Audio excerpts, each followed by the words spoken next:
thing. One of the other things that happens in the fall that crashes the immune system is the mass sharing of germs. And what I mean by that, and we'll say mass because that's exactly what happens. And you know, you don't have to be a parent, you don't have to have kids for this to occur. But what happens in late August for many of you, for others it's in September, is we get kids going back to school. So we get this back to school mass sharing. And so where your kids, maybe they were out of school all summer, or your neighbor's kids were out of school all summer, or your relatives' kids were out of school all summer, they start going back to school, and we get this. It's a lot like the same thing happens to animals. When you put too many animals in closed rooms with poor air circulation, what ends up happening is germs spread and bounce around a lot easier and a lot quicker. And with kids, a lot of times too, hygiene is an issue. Kids don't always wash their hands. They're not the most hygienic people. A lot of them don't even brush their teeth, right? If you've ever had kids, you know, from that age of around, 8 years of age all the way up to even, 16, they generally don't tend to be the most hygienic. So now they're all going into the same building. Generally speaking, a lot of these school buildings are old. The infrastructure is old. Many of them have mold. Many of them have poor circulatory airflow. And so you get all this germ sharing in these small, tight classrooms. And then they come home. Then they come home with all of the other people's germs, and they're not washing their hands at home either, and they're sitting down and they're touching the table and they're touching the doorknobs and basically sharing those germs with you. And even if you don't have kids, then the coworkers that you go to work with who do have kids are bringing those same germs back to your office place. So it becomes, again, it's a mass sharing of germs. We get a large influx of this sharing, and so that puts more stress and pressure on the immune system to work. So if your immune system's not already primed and not already in a good position, and you're subjecting it to that massive influx of germs, it can increase your risk for the development of all types of different infections. For a lot of people, it's upper respiratory infections affecting the lung, affecting the airways, even affecting the back of the throat. You'll see a lot of strep throat this time of the year. You'll see staph infections this time of the year. You'll see a lot of people developing even fungal. We see a lot of fungal infections at the beginning of the school year.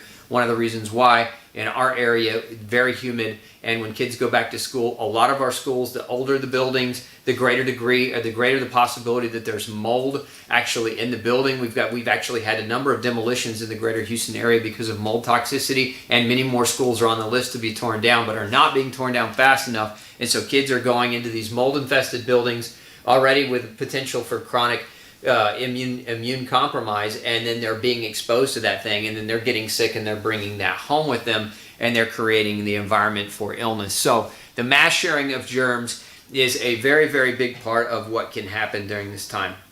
So again, the massive sharing of germs, we've got less sunshine, we've got kids going back to school, not being highly hygienic people, coming home and spreading and disseminating all of that as well.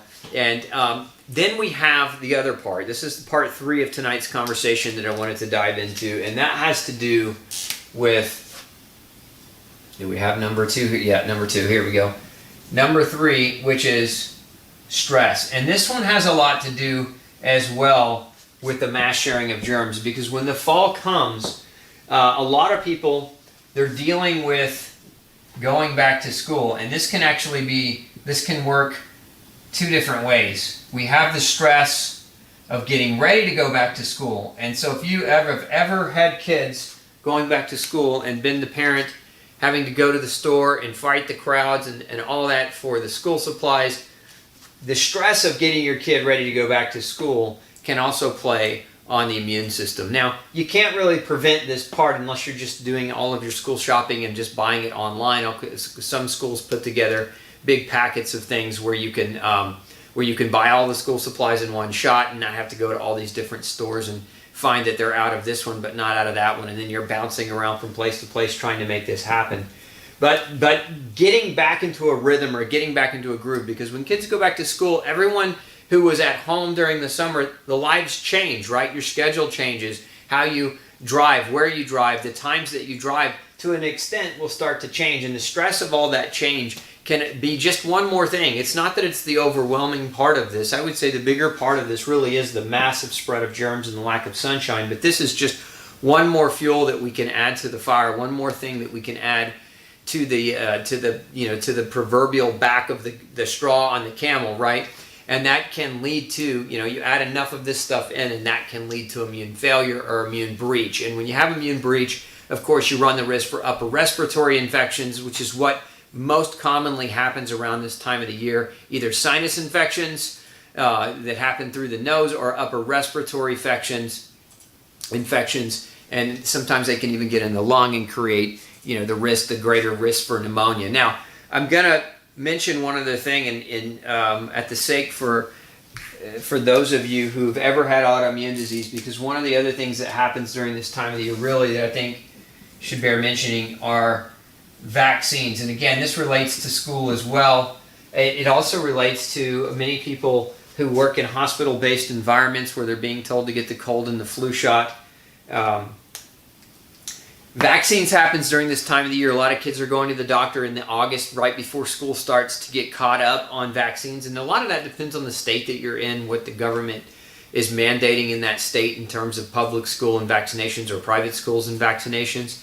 But, I'm of the opinion that it's not a good idea to inject your kids with toxic glyphosate and aluminum and mercury-based compounds in an attempt to try to improve their health. It makes no sense whatsoever, and there's not a single double-blind, randomized, placebo-controlled trials that show the effectiveness of vaccines. As a matter of fact, we have so much research now mounting that shows that vaccines actually contribute to more disease than they actually solve. And that being the case, when you go in, and the vaccine schedule nowadays is very, very heavy. It's extremely heavy compared to what it used to be. And kids are getting multiple vaccines. Sometimes they're getting revaccinated with the same vaccine. And this is creating an immune stress. Remember, vaccines are designed to stress out your immune system. That's why they put the mercury and the aluminum and the other proteins in them. They're called adjuvants. They're designed to irritate and activate your immune system against the component of the vaccine.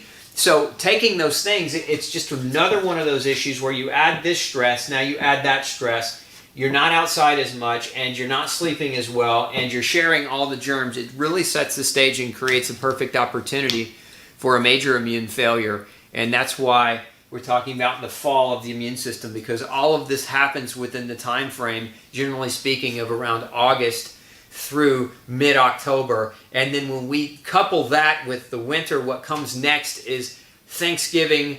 Actually, before Thanksgiving is Halloween, which is the mass sharing of candy, right? So it's one of the worst things that you can do to the immune system, is you get through all of this and your immune system's teetering, and then we add number 5. Let's just add Halloween in there. We add endless supplies of candy for those of you who trick or treat, and justify the mass influx of genetically modified corn syrup mixed with glyphosate and other poisons. And that's just one more thing on top of the immune system. And now we've got an even greater recipe for disaster. And then we add one more to that. We'll go to the holiday season, Thanksgiving and Christmas time.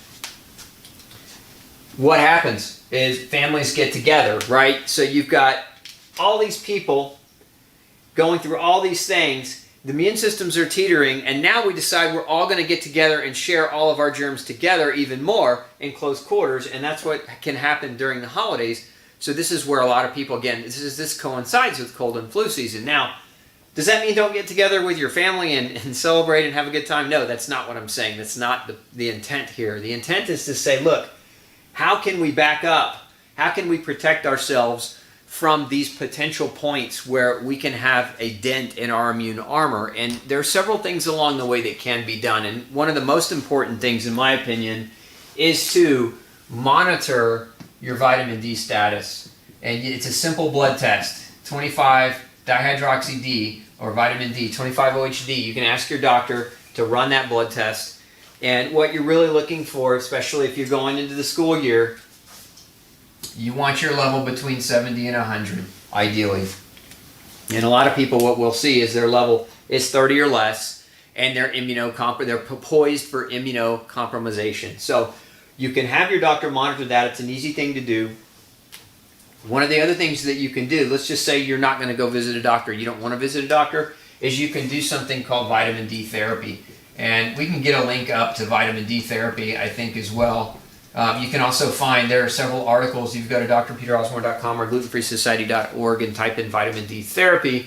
You can pull up an article on how to do vitamin D therapy. But what this is this is within a week's time, it's high doses of vitamin D to bolster these levels really high. And what that does is it gives you a huge degree of protection. There's some research studies that show vitamin D therapy is far more effective than any other strategy that you can do. And again, it's one of my favorite, is to do a vitamin D, what's called a STOS protocol or a high-dose vitamin D protocol right before the school year starts. Get everybody loaded up just for that week's time so that you put them into a position where they're going to be at an advantage when the mass sharing of germs begins for that school year. So that's something that can easily be done.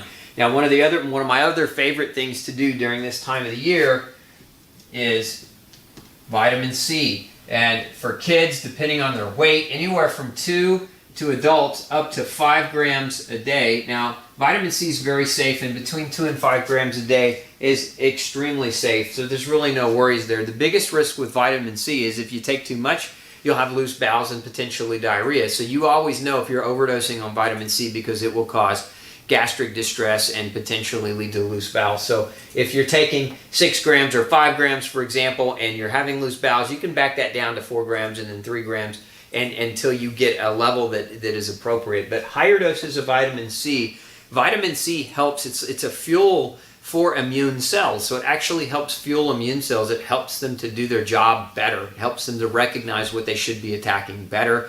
It helps your body be able to better regulate antibody production. So vitamin C is also a detoxification agent. So it helps pull toxins out of the body. Your liver uses it to do that. So vitamin C and vitamin D are very, very effective strategies, very inexpensive strategies that you can use in order to boost the immune system. And I use the word boost loosely because it's really regulate the immune system. It's not elevating your immune system. Some people with autoimmune disease get scared when you use the word boost because they fear that you're going to elevate their immune response, and so their autoimmune disease gets worse. Vitamin C and vitamin D do not do that. They're not contraindicated for people who have autoimmune disease. Now, vitamin D therapy is contraindicated if you're doing high doses. You don't want to have somebody with kidney disease or with kidney failure doing super high doses of vitamin D therapy. It's just not a good idea. It can cause a problem with calcium, and that can lead to arrhythmias and heart issues. So if you've got a major kidney issue, just ignore the vitamin D advice and move on to the vitamin C advice.